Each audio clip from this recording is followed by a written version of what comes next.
মিটফোর্ডে সোহাগ হত্যার বিচার বিভাগীয় তদন্ত চেয়ে হাইকোর্টের রিট, আরও 2 জন সহ মোট গ্রেপ্তার 7।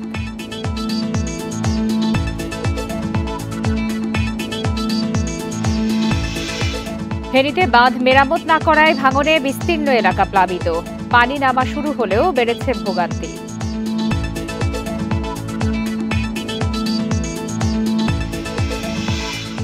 দেশের বিভিন্ন এলাকায় বাড়ছে আকস্মিক বন্যার প্রবণতা, নাব্যতা সংকট ও প্লাবন ভূমি দখলের কারণে হচ্ছে দীর্ঘমেয়াদী।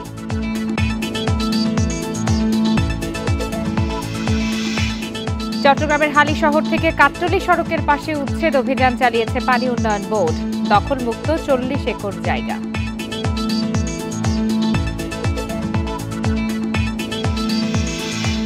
অনুমোদনের 6 বছর পর আলোর মুখ দেখছে বগুড়া সিরাজগঞ্জ রেলপথ প্রকল্প, অর্থ ছাড় হওয়ায় জমি অধিগ্রহণ শুরু। আমন্ত্রণ জানাচ্ছি সমগ্র বাংলাদেশে, আপনাদের সাথে আছি আমি ফারহানা লোপা। এতক্ষণ শিরোনাম জানাচ্ছিলাম, চলে যাচ্ছি বিস্তারিত খবরে। মিটফোর্ড হাসপাতালের সামনে ভাঙাড়ি ব্যবসায়ী সোহাগ হত্যায় বিচারিক কমিশন গঠনের নির্দেশনা চেয়ে রিট করা হয়েছে। সকালে হাইকোর্টের সংশ্লিষ্ট শাখায় রিটটি করা হয়। রিটে হত্যাকাণ্ডে সরাসরি জড়িত অপরাধীদের গ্রেপ্তার করতে নির্দেশ চাওয়া হয়েছে। এদিকে ব্যবসায়ী সোহাগ হত্যার ঘটনায় আরও 2 জনকে গ্রেপ্তার করেছে পুলিশ। এ নিয়ে মোট গ্রেপ্তার হল 7 জন। এর আগে শনিবার রাতে রাজধানীর লালবাগ এলাকা থেকে তাদের গ্রেপ্তার করা হয়। পরে সকালে হত্যা মামলায় গ্রেপ্তার দেখানো হয়। এদিকে এ ঘটনায় শনিবার গ্রেপ্তার টিটন গাজীকে 5 দিনের রিমান্ডে দেয় আদালত। আরেক আসামি তারেক রহমান রবিন অস্ত্র মামলায় স্বীকারোক্তিমূলক জবানবন্দি দিয়েছেন। বুধবার মিটফোর্ড হাসপাতালের সামনে ভাঙাড়ি ব্যবসায়ী সোহাগকে কুপিয়ে ও পাথরের আঘাতে নৃশংসভাবে হত্যা করা হয়। এ ঘটনায় সারা দেশে সমালোচনার ঝড় ওঠে। পরে নিহতের বোন 19 জনের নামে মামলা করেন।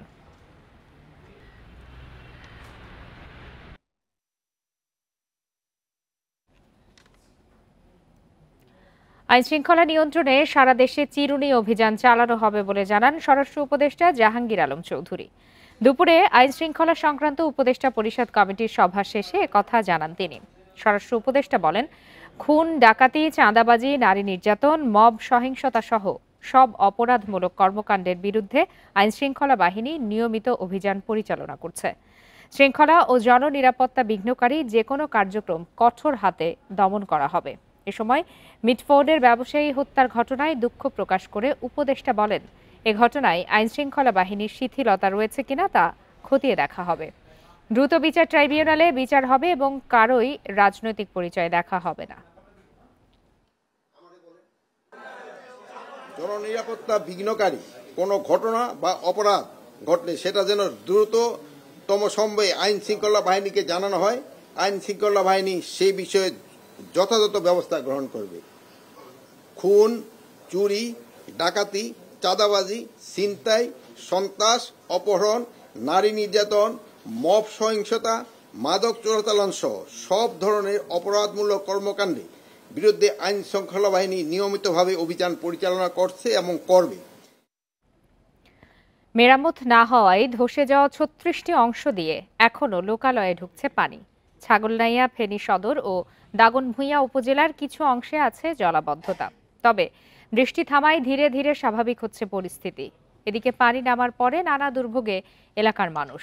ঘরবাড়ি, আসবাবপত্র কাদা পানিতে ক্ষতিগ্রস্ত হওয়ায় পরিবারগুলো নানা বিপত্তিতে রয়েছে। বন্যা নিয়ন্ত্রণ বাঁধের ভেঙে যাওয়া অংশ এখনও মেরামত না হয় পানি ঢুকছে লোকালয়ে। ছাগলনাইয়া, ফেনী সদর ও দাগনভূঞা উপজেলার কিছু অংশে পানি জমে আছে। বন্যা কবলিত পরশুরাম ও ফুলগাজী উপজেলার নিচু এলাকা থেকে ধীরে ধীরে নামছে পানি। তবে গত কয়েকদিন বন্যার পানিতে তলিয়ে থাকায় ঘরবাড়ি ভর্তি কাদা, ক্ষতিগ্রস্ত হয়েছে আসবাবপত্র ও মালামাল। তাই বিপাকে পড়ছে আশ্রয় কেন্দ্র থেকে ঘরে ফেরা মানুষ। অনেক এলাকায় রয়েছে খাদ্য, নিরাপদ পানির সংকট। আজকে 3 দিন অনাহারে রয়েছি, রান্না বান্না করতেছি পারতেছি না, চুলার ভিতরে পানি উঠছে। ফাঁকের ঘরে মাটি ধসে পড়েছে, ফাঁকের ঘর ভেঙে গেছে, পাক শাকের ব্যবস্থা তেমন নাই, কি আর সেটা নিতে হয়। কষ্টে আছি, গরু খাদ্য নাই, মানুষের ধান সব অনেক নষ্ট হয়েছে। জেলায় ত্রাণ কার্যক্রমে এ পর্যন্ত 23.5 লাখ টাকা বরাদ্দ দেওয়া হয়েছে। শুকনো খাবার, গোখাদ্য, শিশু খাদ্যের জন্য আরও 40 লাখ টাকা বরাদ্দ চাওয়া হয়। ক্ষতিগ্রস্তদের তালিকা করে সহায়তা দেওয়া হবে জানিয়েছে প্রশাসন। যারা ক্ষতিগ্রস্ত আছেন তাদেরকে আশ্রয়কেন্দ্রে নিয়ে আসা এবং তাদেরকে পর্যাপ্ত ত্রাণ সহায়তা দিচ্ছি। এর বাইরেও পরশুরাম এবং ফুলগাজীতে যেহেতু পানি নামতে শুরু করছে, এখন কিন্তু বন্যার প্রকৃত ক্ষয়ক্ষতি কিন্তু দৃশ্যমান হচ্ছে। ফেনীর বন্যা নিয়ন্ত্রণ বাঁধ মেরামতে গত 5 বছরে 2000 কোটি টাকা বরাদ্দ দেওয়া হয়। তবে স্থায়ী সমাধান না হয় প্রতি বছরই বন্যার কবলে পড়ছে এলাকাবাসী। Independent news. এ বিষয়ে আরো বিস্তারিত জানাতে এই মুহূর্তে ফেনী থেকে যোগ দিয়েছেন সহকর্মী সমীর উদ্দিন। সমীর উদ্দিন, আপনার কাছে একটু জানতে চাই যে এখনো বাঁধের 36টি অংশে ধসে গেছে বা ভেঙে গেছে। সারা বছর আসলে পানি উন্নয়ন বোর্ড কি করে বা এতদিনেও কেন স্থায়ী বাঁধ নির্মাণ হচ্ছে না, এটি জানাবেন। সেই সাথে পানি নেমে যাচ্ছে বিভিন্ন এলাকায়, লোকালয়ে, তারপরে কি ধরনের ভোগান্তিতে রয়েছেন স্থানীয়রা?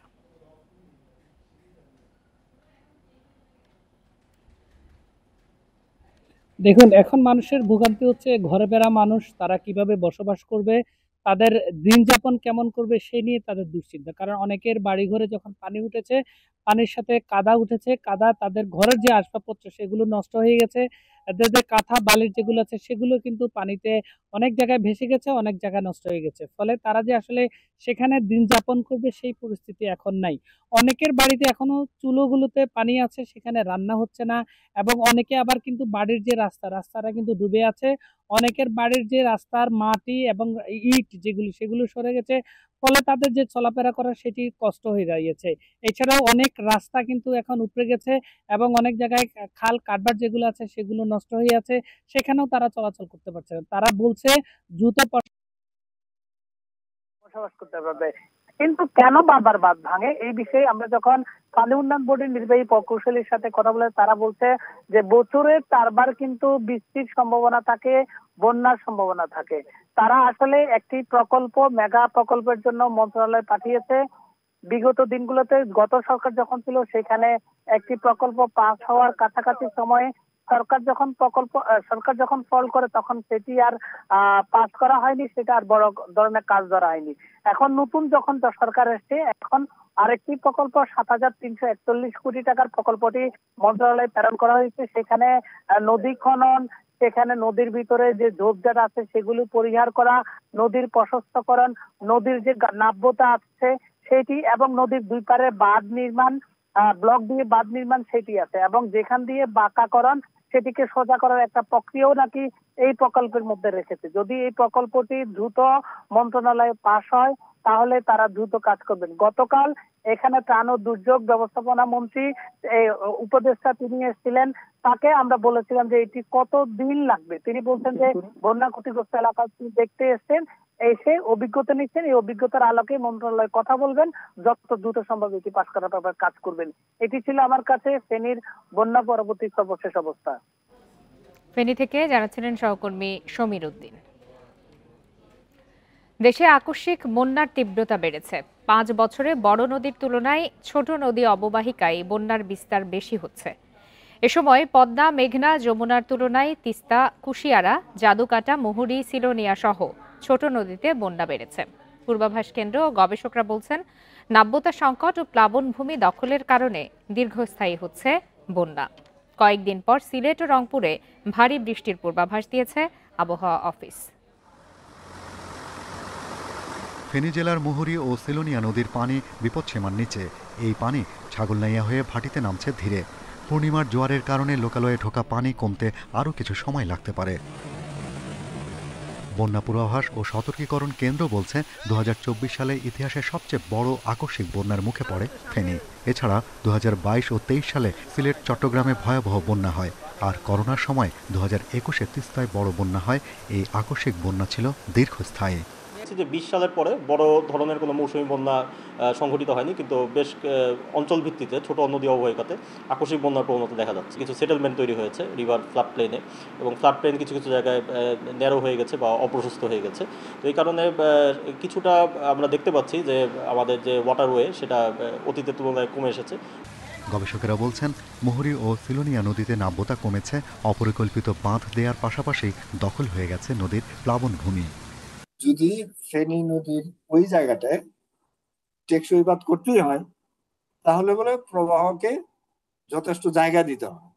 অন্তত 100 মিটার যদি করা যায় তাহলে এই সাইজের একটা বাঁধ ওইখানে টেকসই হবে। আবহাওয়া অধিদপ্তর বলছে টানা বৃষ্টির আপাতত 2 দিন বিরতি চলছে, তবে কয়েকদিন পর সিলেট রংপুর বিভাগে ভারী বৃষ্টি হতে পারে। বর্ষার মৌসুমটা আপনার দক্ষিণাঞ্চলেই আছে, এজন্য আমরা কিন্তু বৃষ্টিপাতটা কম পাচ্ছি। তবে আগামী কয়েকদিন এটা দেখা উত্তরের দিকে শিফট করবে, সেই ক্ষেত্রে আমরা উত্তর অঞ্চলের বৃষ্টিপাতের ইয়েটা বেশি পাই। তবে এখন যেটা চলছে আমরা এটা ব্রেক বলতে পারি। বন্যা পূর্বাভাস কেন্দ্র বলছে দেশের সব নদ নদীর পানি এখন বিপদসীমার নিচে বইছে, তাই অন্তত 5 দিন বন্যার ঝুঁকি নেই। Shahriar Anirban, independent news, Dhaka. লক্ষ্মীপুরে মুষলধারে বৃষ্টিতে আবারও বিভিন্ন স্থানে দেখা দিয়েছে জলাবদ্ধতা ও ভোগান্তি। গত কয়েকদিনের টানা বৃষ্টির পর 2 দিন বৃষ্টি না হলেও শনিবার রাত থেকে জেলায় আবারও বৃষ্টি হচ্ছে। কখনো মাঝারি, কখনো হালকা ও ভারী এবং গুঁড়ি গুঁড়ি বৃষ্টি অব্যাহত রয়েছে। এতে করে দুর্ভোগে পড়েছে বিভিন্ন শিক্ষা প্রতিষ্ঠানের শিক্ষার্থী সহ কর্মজীবী মানুষ। পাশাপাশি লক্ষ্মীপুর পৌর শহর সহ উপকূলীয় এলাকার নিম্নাঞ্চলে দেখা দিয়েছে জলাবদ্ধতা।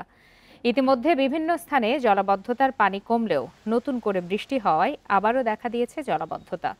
বৃষ্টি অব্যাহত থাকলে বন্যার আশঙ্কা করছেন স্থানীয়রা।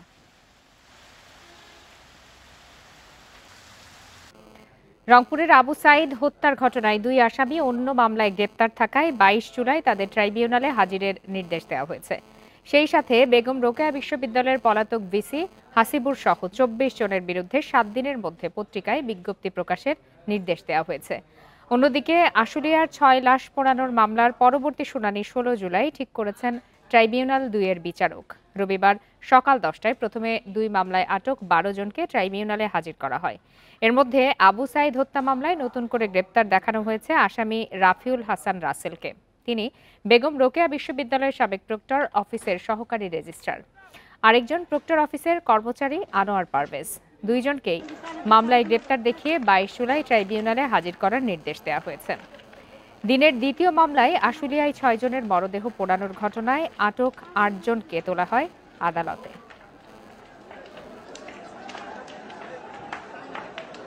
শহীদ আবু সাইদকে যে নির্মম নিষ্ঠুরভাবে হত্যা করেছে সেই মামলাটিতে মাননীয় ট্রাইব্যুনাল আগে 30 জনের বিরুদ্ধে 30 জন আসামির বিরুদ্ধে কগনিজেন্স নিয়েছেন। এই মামলায় প্রোডাকশন ওয়ারেন্ট ইস্যু মূলে হাজির করার জন্য আমরা মাননীয় ট্রাইব্যুনালে আবেদন করেছি। মাননীয় ট্রাইব্যুনাল সেটি মঞ্জুর করেছেন। সেই 2 জন আসামির বিরুদ্ধে প্রোডাকশন ওয়ারেন্ট ইস্যু করা হয়েছে। আর বাকি 24 জন পলাতক আসামির বিরুদ্ধে মাননীয় ট্রাইব্যুনাল দুটি পত্রিকায় বিজ্ঞপ্তির জন্য আদেশ দিয়েছেন।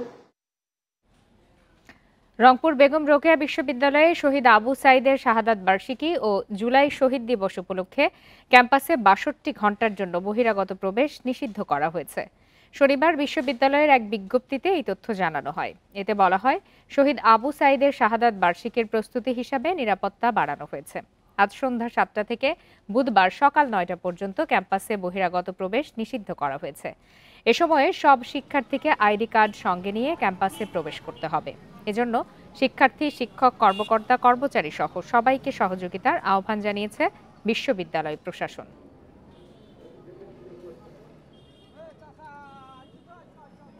আবু সাইদ বিতর্ক প্রতিযোগিতা যেটা অলরেডি আমাদের শুরু হতে যাচ্ছে। দ্বিতীয়ত হলো আবু সাইদের ওই দিন আমরা চিত্রাঙ্কন প্রতিযোগিতা করব, ওখানে ফটো সেশন হবে। আমাদের আবু সাইদ গেটটা ভিত্তিপ্রস্তর স্থাপন হবে। আপনারা দেখছেন কিছু কাজ শুরু হয়ে গেছে। চট্টগ্রামের উত্তর হালিশহর থেকে উত্তর কাট্টলি পর্যন্ত লিংক রোডের 2 পাশে 40 একরের বেশি জায়গা দখলমুক্ত করা হয়েছে পানি উন্নয়ন বোর্ডের উচ্ছেদ অভিযানে। সকালে জেলা প্রশাসন, পুলিশ, সেনাবাহিনী সদস্যদের সঙ্গে নিয়ে এই উচ্ছেদ অভিযান পরিচালনা করেন পানি উন্নয়ন বোর্ডের কর্মকর্তারা। গত 5 দশক ধরে এসব জায়গা দখল করে অবৈধ স্থাপনা গড়ে তোলে প্রভাবশালীরা। এর আগে বেশ কয়েকবার উদ্যোগ নেওয়া হলেও নানা বাধায় উচ্ছেদ অভিযান চালাতে পারেনি পানি উন্নয়ন বোর্ড। 3 দিন ব্যাপী এই অভিযান আগামী মঙ্গলবার পর্যন্ত চলবে।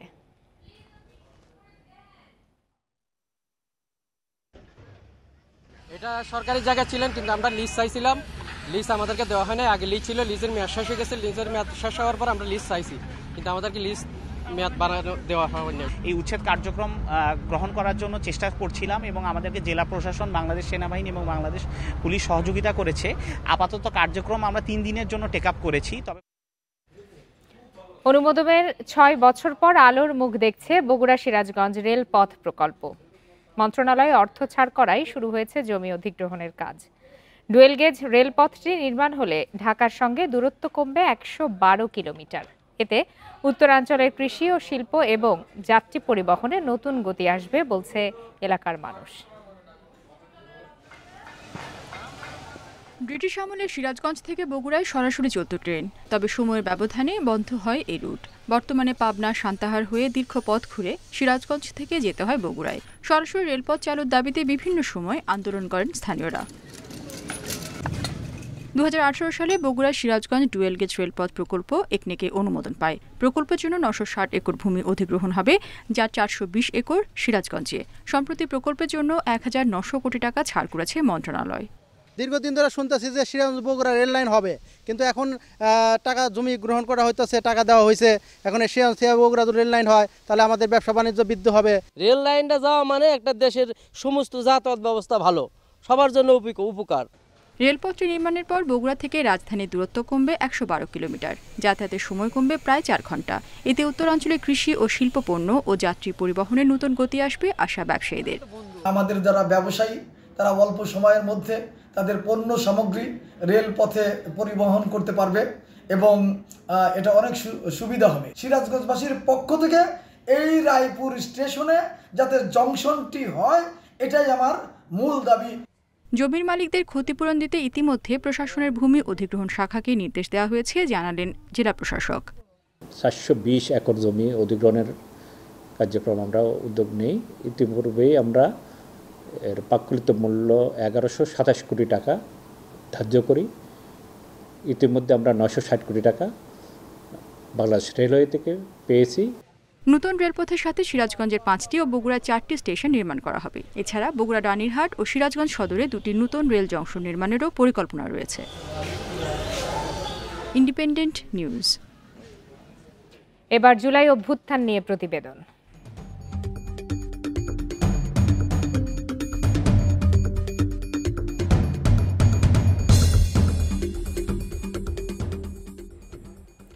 বরিশালে জুলাই আন্দোলনে মার্চ ফর জাস্টিস কর্মসূচিতে লাঠিচার্জের ছবি তুলতে গিয়ে পুলিশের হামলার শিকার হন ফটো সাংবাদিক শামীম আহমেদ।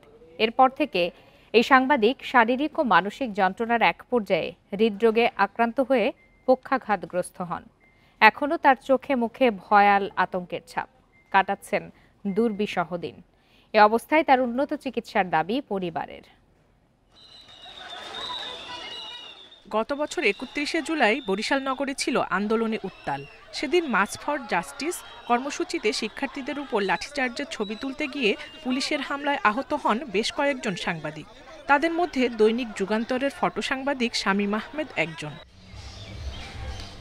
সেদিন শামীমের শরীর ও মাথায় লাঠি দিয়ে আঘাত করে পুলিশ। সেই ঘটনার পর আর সোজা হয়ে দাঁড়াতে পারেননি তিনি। কয়েকবার হৃদরোগে আক্রান্ত হয়ে পক্ষাঘাতগ্রস্ত হয়ে দিন কাটাচ্ছেন এই সাংবাদিক। আমি সঠিক চিকিৎসাটা করাতে পারিনি, যার পরবর্তী ওই মায়ের টেনশন এটা কিন্তু বহুত আমার মেমোরিতে বহুত মাথায় এমন এফেক্ট সৃষ্টি করে, তারপর তো আমি নিউরোলজি রোগে আক্রান্ত হয়ে পড়ি। তাকে নিয়মিত থেরাপি দেওয়া হচ্ছে।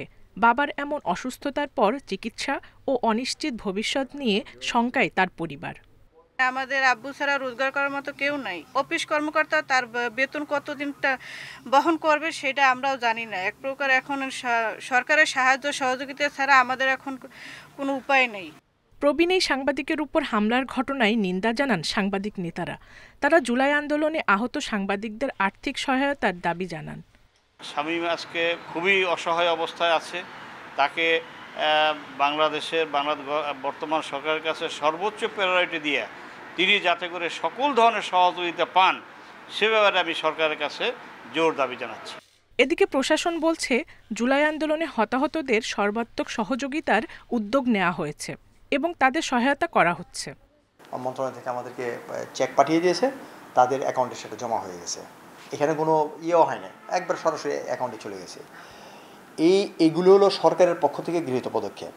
এটা ছাড়াও স্থানীয়ভাবে আমরা কিন্তু অনেক পদক্ষেপ গ্রহণ করি। জুলাই আন্দোলনে বরিশালের ৩০ জন দেশের বিভিন্ন স্থানে শহীদ হয়েছেন, আহত হয়েছেন ৩৫০ মানুষ। Independent news. একটি দল শুধু নির্বাচনের জন্য অস্থির হয়ে উঠেছে, সংস্কার তাদের কাছে গুরুত্বপূর্ণ নয় বলে মন্তব্য করেছেন এনসিপির আহ্বায়ক নাহিদ ইসলাম। দুপুরে জুলাই স্মরণে পদযাত্রা কর্মসূচির ১৩তম দিনে পিরোজপুরে তিনি এসব কথা বলেন। নাহিদ ইসলাম বলেন, তিনবার দেশের মানুষ ভোট দিতে পারেনি। সীমাহীন জুলুম নির্যাতনে অতিষ্ঠ হয়ে জনগণ রাজপথে নেমে এসেছিল। সেই আন্দোলনেই ফ্যাসিবাদের পতন হয়। এখন দায়িত্ব রাষ্ট্র সংস্কার ও দেশ পুনর্গঠনের মাধ্যমে জনগণের স্বপ্ন বাস্তবায়ন করা। অথচ একটি দল শুধু নির্বাচনের জন্য অস্থির, তারা চায় ক্ষমতা, কিন্তু দেশের জন্য প্রয়োজনীয় সংস্কার তাদের মাথায় নেই। তবে সংস্কার ছাড়া নির্বাচন হবে না বলেও মন্তব্য করেন নাহিদ। পরে পদযাত্রাটি ঝালকাঠি গিয়ে পৌঁছায়। কেউ কেউ শুধু ক্ষমতা চাইছে, শুধু দ্রুত নির্বাচন চাইছে, সংস্কার তাদের কাছে গুরুত্বপূর্ণ মনে হয় নাই। কিন্তু আমরা বলছি সংস্কার লাগবে এবং এই আওয়ামী লীগের বিচার লাগবে এবং একটা নতুন সংবিধান লাগবে। রাজনৈতিক নেতৃত্ব পরস্পরের প্রতি যে ভাষায় বিষোদ্গার করছে তা কাম্য নয় বলে মন্তব্য করেছেন গণ অধিকার পরিষদের সভাপতি ও সাবেক ডাকসু ভিপি নুরুল হক নূর। দুপুরে চট্টগ্রামে গণমাধ্যম কর্মীদের সাথে মত বিনিময় সভায় তিনি আরও বলেন, চাঁদাবাজ সন্ত্রাসীদের দমনে যৌথ বাহিনী নামানো দরকার। বিশেষ করে শিল্প এলাকা কেন্দ্রিক সন্ত্রাসী চাঁদাবাজদের আধিপত্য বাড়ছে। বিভিন্ন রাজনৈতিক দলের নামে এসব ঘটনা ঘটলেও সেসব দল সন্ত্রাসীদের বিরুদ্ধে তেমন কোনো ব্যবস্থাই নিচ্ছে না। এছাড়া ছাত্র জনতার আন্দোলনে স্বৈরাচারের পতন হলেও রাজনৈতিক নেতাদের আচরণগত তেমন পরিবর্তন আসেনি। আপনার সাথে কয়েকজনের সাথে ঢাকায় দেখা হয়েছিল, নামে আমাদের ওই বরিশাল একটা সড়ক করেছেন আপনার চট্টগ্রাম মেট্রোপলিটন সাংবাদিক ইউনিয়ন। আবার রাঙ্গামাটির ৪ উপজেলায় হঠাৎ করে বেড়েছে ম্যালেরিয়ার প্রাদুর্ভাব। গত ৫ মাসে ম্যালেরিয়া শনাক্ত হয়েছে ৬৭৭ জনের। এর মধ্যে শুধু মে মাসেই আক্রান্ত ৩৬৮ জন। গত ৯ বছর পর ম্যালেরিয়ায় আক্রান্ত হয়ে জেলায় এক স্কুল ছাত্রীর মৃত্যু হয়েছে। চিকিৎসকরা বলছেন, সঠিক সময়ে চিকিৎসা না নিলে ম্যালেরিয়ায় জীবনের জন্য ঝুঁকির কারণ হতে পারে। পার্বত্য চট্টগ্রাম থেকে ম্যালেরিয়া নির্মূলের কর্মসূচি বাস্তবায়ন করছে স্বাস্থ্য বিভাগ। সরকারি এই সংস্থার সাথে কাজ করছে বেসরকারি উন্নয়ন সংস্থা। রাঙ্গামাটি জেলা স্বাস্থ্য বিভাগের তথ্য মতে সবশেষ ম্যালেরিয়া আক্রান্ত হয়ে মারা যায় ২০১৬ সালে। ডেঙ্গু, ম্যালেরিয়া, যক্ষ্মার মতো স্বাস্থ্য ঝুঁকি সম্পর্কে একটি ধারণা প্রদান করতে। তবে ১২ জুলাই রাঙ্গামাটি সদর উপজেলার বন্দুকভাঙ্গা ইউনিয়নে সুদীপ্তা চাকমা নামে এক স্কুল শিক্ষার্থী ম্যালেরিয়া আক্রান্ত হয়ে মারা গেছেন। এতে জনমনে বেড়েছে আতঙ্ক। জেলার জুরাছড়ি, বিলাইছড়ি, বাগাইছড়ি ও বরকল উপজেলায় এই রোগের প্রাদুর্ভাব বেশি। এখানে লোকাল যেগুলো পরীক্ষা হচ্ছে এগুলো কিন্তু এখানে পজিটিভ পাওয়া যাচ্ছে না, তবে যেগুলো ওই ভর্তি ছিল এগুলো সম্ভবত বাইরের উপজেলা থেকে আসছে। চিকিৎসকেরা বলছেন, দুর্গম ও অসচেতনতার কারণে যথাসময়ে সঠিক চিকিৎসা হয়নি ওই ছাত্রীর। এদিকে ম্যালেরিয়া এখনও নিয়ন্ত্রণ আছে বলে দাবি করছেন সিভিল সার্জন।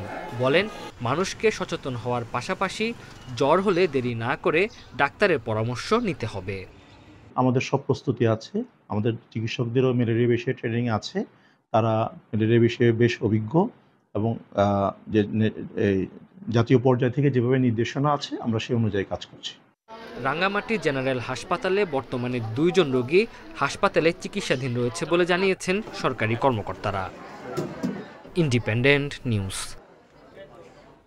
এ বিষয়ে আরো বিস্তারিত জানাতে এই মুহূর্তে রাঙ্গামাটি থেকে যোগ দিয়েছেন সহকর্মী হিমেল চাকমা। হিমেল চাকমা, হঠাৎ করেই রাঙ্গামাটিতে এই ম্যালেরিয়ার প্রাদুর্ভাব বেড়ে গেল কিনা, যেহেতু 4 উপজেলায় কিন্তু দেখা যাচ্ছে যে শনাক্তের হার অনেক বেশি?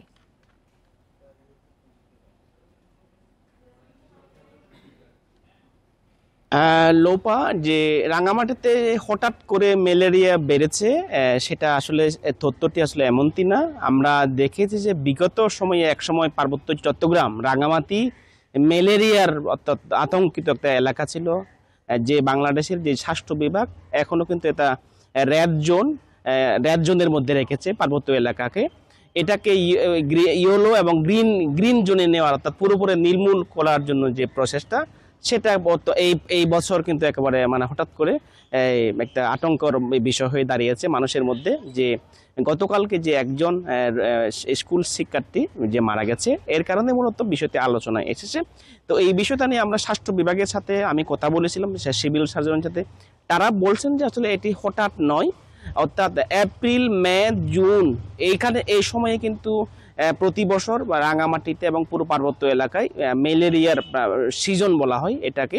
এবং এই সময় আমি যদি রেশিওটা যদি বলি, গত বছর এই সময় অর্থাৎ জুন পর্যন্ত রাঙামাটিতে ম্যালেরিয়া আক্রান্ত ছিল হচ্ছে 681 জন, সেটা এই বছর অবশ্য বেড়েছে। আমি স্বাস্থ্য বিভাগের সাথে যেটা কথা বলে জেনেছি যে আংশিক রিপোর্ট আজকের পর্যন্ত 907 জনের যে তালিকাটা আমি পেয়েছি, তবে এটা বলা হচ্ছে যে আরো 100 বাড়তে পারে, অর্থাৎ প্রায় 1000-এর উপরে রোগীর সংখ্যা বাড়বে। অর্থাৎ সেই হিসেবে গত বছর 600 হলে এবছর 1000, অর্থাৎ 400 রোগী বেড়েছে। তো এই কারণটা বিষয়টা যারা এখানে ম্যালেরিয়া এক্সপার্ট তারা বলছেন যে স্থানীয়দের মধ্যে সচেতনতা কেমন?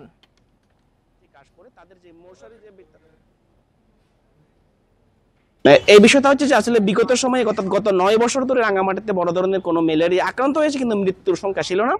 তো এই যেহেতু মানুষের মধ্যে যেহেতু ম্যালেরিয়া অর্থাৎ কম হয়েছিল, মানুষের মধ্যে সচেতনতা কমে গেছিল, তো যার কারণে এটার মাধ্যমে হয়তো আজকে আমরা যে রাঙামাটিতে যে একজন মৃত্যু হয়েছে, এটার কারণে কিন্তু মানুষের মধ্যে একটা আতঙ্ক বিরাজ করছে আসলে রাঙামাটিতে ম্যালেরিয়া আছে। আমি যদি বর্তমানে যদি বলি, রাঙামাটিতে এখন পর্যন্ত 3 জন রোগী ভর্তি আছে। 3 জন রোগীর মধ্যে একজন বিলাইশুরি থেকে, একজন বন্দুকবাঙ্গা রাঙামাটি সদর ইউনিয়নের সদর উপজেলার বন্দুকবাঙ্গা ইউনিয়নের মুবাসুরি গ্রাম থেকে, আর একজন পাশের যে এলাকা নানিয়াসরের মুরাবাঙ্গা এলাকা থেকে একজন, অর্থাৎ 3 জন রোগী বর্তমানে ভর্তি আছে।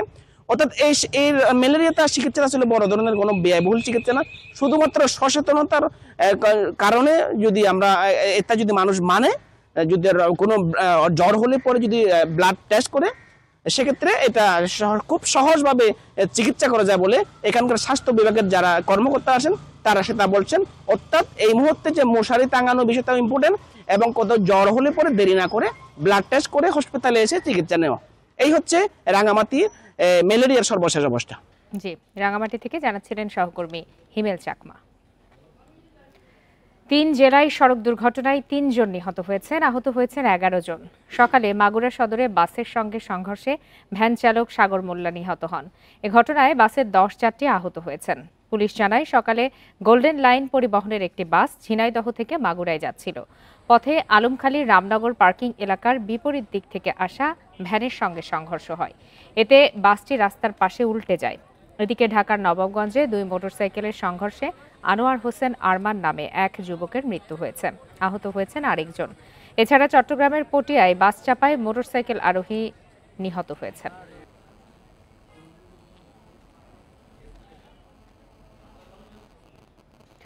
নৌরুট সহ বিভিন্ন জায়গায় যেই চাঁদাবাজি হচ্ছে তা রোধে পুলিশ কাজ করছে বলে মন্তব্য করেছেন ঢাকা রেঞ্জের ডিআইজি রেজাউল করিম মল্লিক। দুপুরে শরীয়তপুর পুলিশ লাইন্সে এক সুধী সমাবেশে তিনি আরও বলেন, প্রশাসনকে নির্দেশ দেওয়া হয়েছে চাঁদাবাজি ও সন্ত্রাস দমনে কঠোর হতে। যেখানে চাঁদাবাজ পাওয়া যাবে সেখানেই ধরা হবে। সমাবেশে বৈষম্য বিরোধী ছাত্র আন্দোলন প্রতিনিধি, গণ অভ্যুত্থানে নিহত শহীদ পরিবারের সদস্য ও রাজনৈতিক নেতাকর্মীরা উপস্থিত ছিলেন। পরে জেলার শহীদ 14 পরিবারকে উপহার সামগ্রী দেয়া হয়। চাঁদাবাজি রোধে আমি আমার প্রশাসনকে আগেই নির্দেশ দিয়েছি যে শরীয়তপুরে কোনো চাঁদাবাজি চলবে না, কোনো সন্ত্রাসী চলবে না, এবং চাঁদাবাজ যেখানেই পাওয়া যাবে সেখানেই ধরা হবে। এইটা আমি আপনাদেরকে দৃঢ়কণ্ঠে বলতে পারি। চাঁদপুর শহরের লেকে বন্ধুদের সঙ্গে সাঁতার কাটতে গিয়ে তুহিন নামে এক তরুণের মৃত্যু হয়েছে। পরিবারের দাবি, পরিকল্পিতভাবে তাকে ডেকে নিয়ে হত্যা করা হয়েছে। এ ঘটনায় পুলিশ জিজ্ঞাসাবাদের জন্য 6 বন্ধুকে আটক করেছে। শনিবার রাতে শহরের মোমিনপাড়া এলাকায় এই ঘটনা ঘটে। নিহতের বাবার দাবি, তার ছেলেকে পরিকল্পিতভাবে হত্যা করা হয়েছে। তবে বন্ধুরা বলছে 500 টাকা বাজিতে লেকে সাঁতার কাটা প্রতিযোগিতায় অংশ নেয় তারা। আটক 6 বন্ধুকে জিজ্ঞাসাবাদের জন্য থানা হেফাজতে রাখা হয়েছে বলে জানিয়েছে পুলিশ।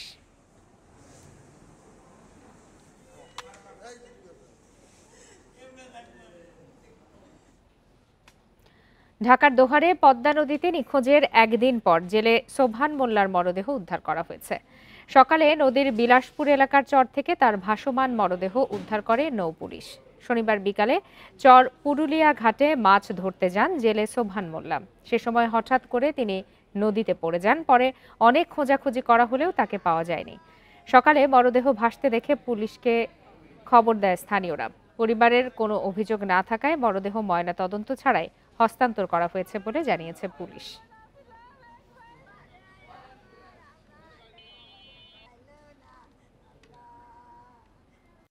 দেশের বিভিন্ন এলাকায় মানুষের আক্রমণে প্রায়ই ঘটছে হাতি মৃত্যুর ঘটনা। তবে রাঙামাটির বরকল ও লংগদুতে নেই এমন ঘটনা, বরং এই এলাকাটি অভয়ারণ্য হয়ে উঠেছে এই প্রাণীর জন্য।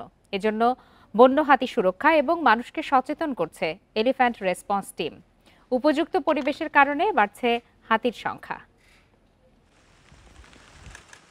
রাঙামাটির বরকলের পাহাড়ের এক পালে বিচরণ করছে ৮টি হাতি। দলে ৫টি বয়স্ক হাতির সঙ্গে রয়েছে একটি কিশোর ও ২টি সদ্যজাত শাবক। বনের খাবার সহ এসব প্রাণীর জন্য উপযুক্ত পরিবেশ তৈরি করে দেয় বাড়ছে তাদের সংখ্যা।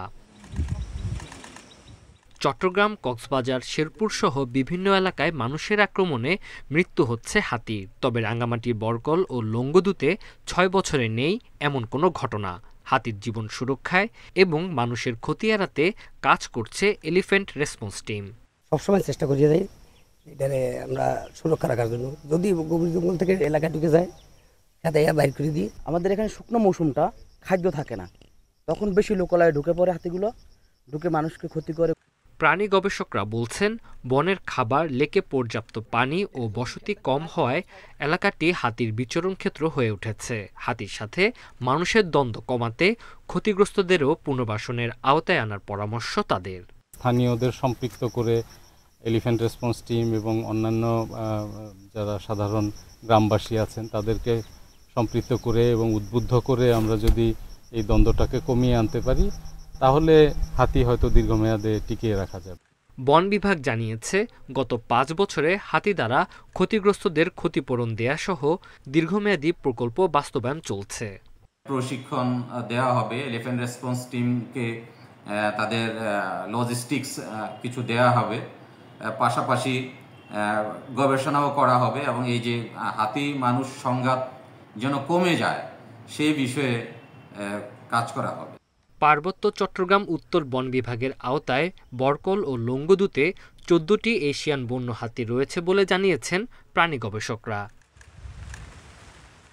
Independent news. শেষ করছি সমগ্র বাংলাদেশ। ধন্যবাদ সবাইকে।